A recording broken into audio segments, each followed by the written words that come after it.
राजा और उसकी चार रानियां। बहुत समय पहले की बात है।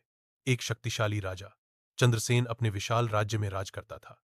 उसके पास दौलत, वैभव, सैनिक, सेवक सब कुछ था।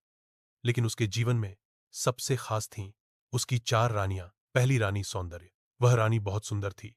वह हमेशा नए वस्त्र पहनती, आभूषणों से सजी रहती। राजा दिन भर उसी के साथ समय बिताता, उसकी तारीफ करता और महंगे उपहार देता। तेज रानी, राजनीतिज्ञ, राज्य संभाला। तीसरी रानी करुणा। यह रानी राजा से बेहद प्रेम करती थी।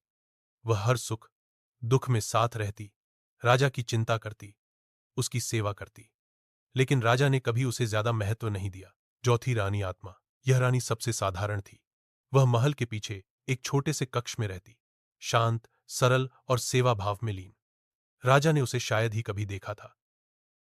एक दिन राजा चंद्रसेन अचानक गंभीर रूप से बीमार पड़ गया। वैद्य ने बताया कि अब उनके पास बहुत कम समय बचा है। राजा घबरा गया। उसके मन में कई सवाल उठने लगे। क्या मैं अकेला मरूंगा? क्या कोई मेरे साथ होगा? वह सबसे पहले अपनी पहली रानी के पास गया। क्या तुम मेरे साथ मृत्यु के बाद चलोगी? रानी हंस पड़ी और बोली, राजन, जैसे ही आप नहीं रहेंगे मैं किसी और के साथ चली जाऊंगी। राजा चौंक गया। फिर वह दूसरी रानी के पास गया। क्या तुम साथ चलोगी?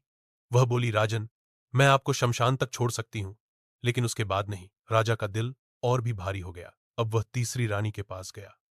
वह रोने लगी और बोली, काश मैं जा सकती, लेकिन मैं केवल आपकी लंबी उम्र की दुआ कर सकती हूं। राजा पूरी तरह टूट चुका था। अंत में वह झिझकते हुए चौथी रानी, जिसे उसने हमेशा अनदेखा किया था, के पास गया।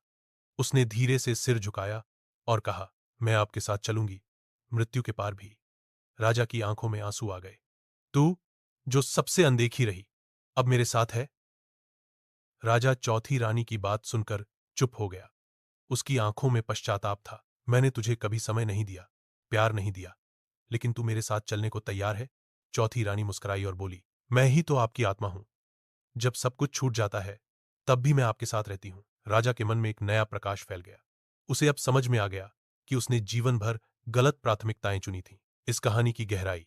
राजा की चार रानियां वास्तव में हमारे जीवन के चार पहलू हैं। पहली रानी शरीर, जिसे हम सजाते हैं, संवारते हैं, लेकिन मृत्यु के साथ सबसे पहले वही छूटता है। दूसरी रानी संपत्ति और रुतबा, जो केवल शमशान तक साथ जाता है। तीसरी रानी रिश्ते और परिवार, जो केवल दुखी होते हैं लेकिन साथ नहीं जा सकते। चौथी रानी आत्मा, जिसे हम सबसे ज्यादा नजरअंदाज करते हैं, लेकिन अंत में वही सच्ची साथी होती है।